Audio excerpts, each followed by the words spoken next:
Before we get the questions in, Coach, if you'll just start, just general thoughts heading into the 2021 season. I haven't had an opportunity to listen to everybody else who spoke today, but I think across the country, all of us are just excited to be thinking about the fact that we're going to be either getting on a bus or have the opportunity to play at home next weekend with what our players and, coaching staffs across the country have had to deal with the past year. With the season being cut short last spring, the players are amped up. They are ready and excited to get this season started. Thanks, Coach. Again, anybody has a question, let me know down in the chat. Something I asked some of the earlier coaches, but not everybody. There's a lot of negative you can talk about it last year being cut short and how did it impact. I'd like to know, though, what's a positive that has come from the last year that maybe, you're going to implement for 2021 or maybe the future? Maybe you found a better way to do something or your team has come closer together because of the circumstances. I think that's a lot of it, Kyle, right there when you talked about how close teams can become. You had to communicate in a different way. 1 year ago, I didn't even know what a Zoom call was. And I'm sure that's been echoed by every coach in this conversation. But the fact that we've been able to have so many more conversations with our players, maybe as a group and doing different activities through Zoom has brought them closer together. I think the fact of having the season cut short, they appreciate maybe what they're doing and the opportunity that they have on a daily basis to compete, at the collegiate level or just compete at the sport that they love. And I think that has given teams, I know it's given ours, the couple COVID seniors that you have or the older guys that have this extra year, I've really seen it in their leadership qualities, over this past fall leading into the season that, it just seems to mean more. And they want to pass that on to the younger guys and as to how quickly your time of playing in college can go and to put, last year potentially have that taken away from them. And now that they get another shot at it, I think that's been a big feel that we've had out of our guys. Well, yesterday we released the preseason poll and team. Colin Bumgardner was one of the people, the pitcher that made the all OVC preseason team. Can you talk to him and just what do you look for out of your pitching staff as well? Yeah, no, I mean, obviously Colin has been a young man that has come in and has really developed over his time. And, last year he was a guy that was, projected to have a very successful season. And he did so leading up into this time. And again, we're very fortunate to have him back for another year. And he's going to anchor our pitching staff, and just, he's excited. We're all excited about seeing what this season can be for our team. We have talking about the pitching staff, we have a very unique pitching staff in that we have 4 or 5 guys that have really been in it for us that are going to anchor along with Colin. David Lorenz, he's a guy that's in his 5th year that has been with me in this program the whole time I've been here at SIUE.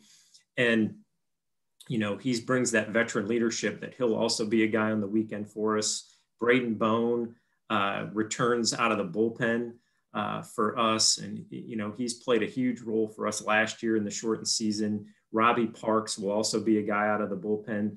So we have some older veteran guys that have kind of been through it, to anchor those rotation and the bullpen. So we feel really good. To be honest, I think that's probably the strength of our team, but it's the overall depth.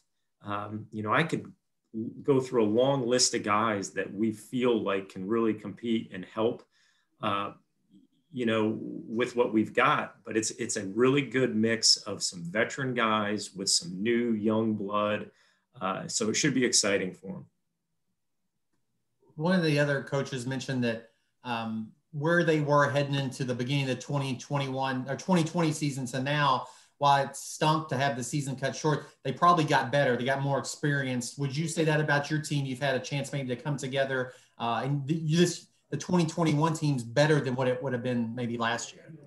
Well, I think there's some truth to that in the fact that, you gained some of those COVID seniors. They didn't move on. So you're able to add an extra recruiting class to this group of guys. You know, I think in our particular situation, we got off to a pretty solid start last year, and our guys gained a lot of confidence from that. So the confidence they gained with the way we started 2020, I think carried over to fall practice this past fall, you know, and I think that goes to some of that leadership of, you know, Colin and David Lorenz, and then on the position player side, a guy like Raul Gezabal, just provided that older, hey, I've seen the development of this program and seen the development over the past couple of years. And I think seeing what taste they had with the start last year, I think that brought a lot of confidence to them. And I think the depth that the new recruiting class brings in, along with those older guys, gives everybody a lot of confidence. And I think that's, like you mentioned, Kyle, true across the league.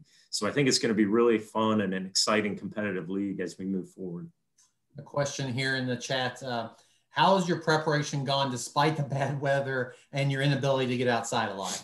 You know, I'm a Midwest guy, and I've been in this. So like, this is definitely not completely uncommon. Now, this will probably be one of the first years as much limited time as we've had outside scrimmaging heading into your first weekend. You know, I'll be honest with that. But preparation has gone good. And I think that is how resilient the players have been with what they've gone through, you know, over the last 10, 11 months, is they're excited to practice and get ready and prepare for a season, no matter what. They're rolling with the punches. They know what they got to do to get ready.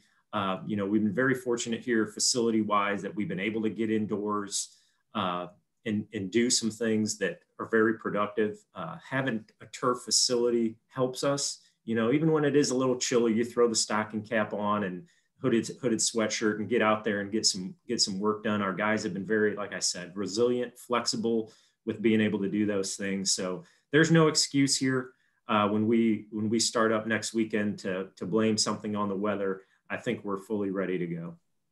A couple of their coaches also, we talked about scheduling from first the perspective of how difficult was it, because it probably changed a bunch of times and since when you put the first ones together, and then, you know, you're going to go away for the first couple of weekends, have some good opponents, ULM and then Wichita State before coming home. So just sort of in general, how you put that schedule together.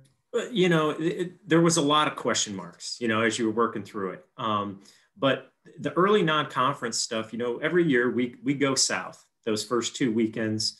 And, you know, like you mentioned, 2 quality opponents. I think it's really good for us to test our team every year and go and play some teams that have been outside, you know, the whole time. And, you know, you always want to get that, what's the measuring stick?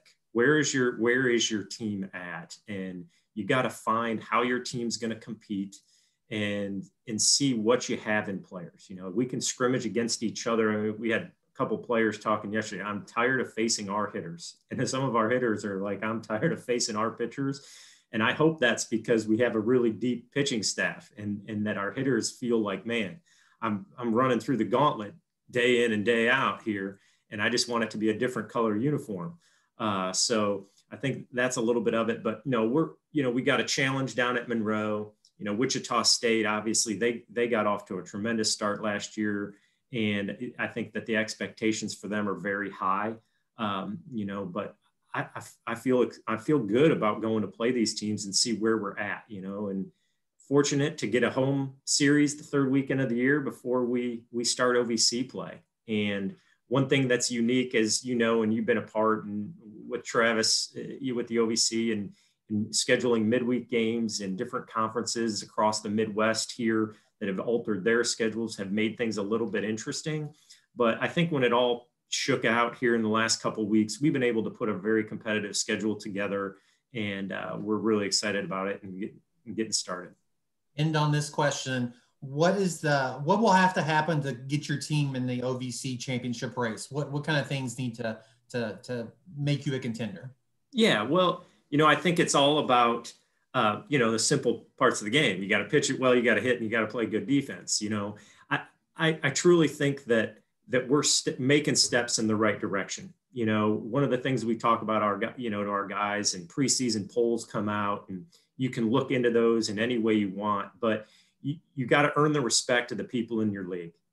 And, you know, I think if we sat back and we look at last year, you know, maybe we missed that opportunity to really earn that respect because of the type of team we felt we had.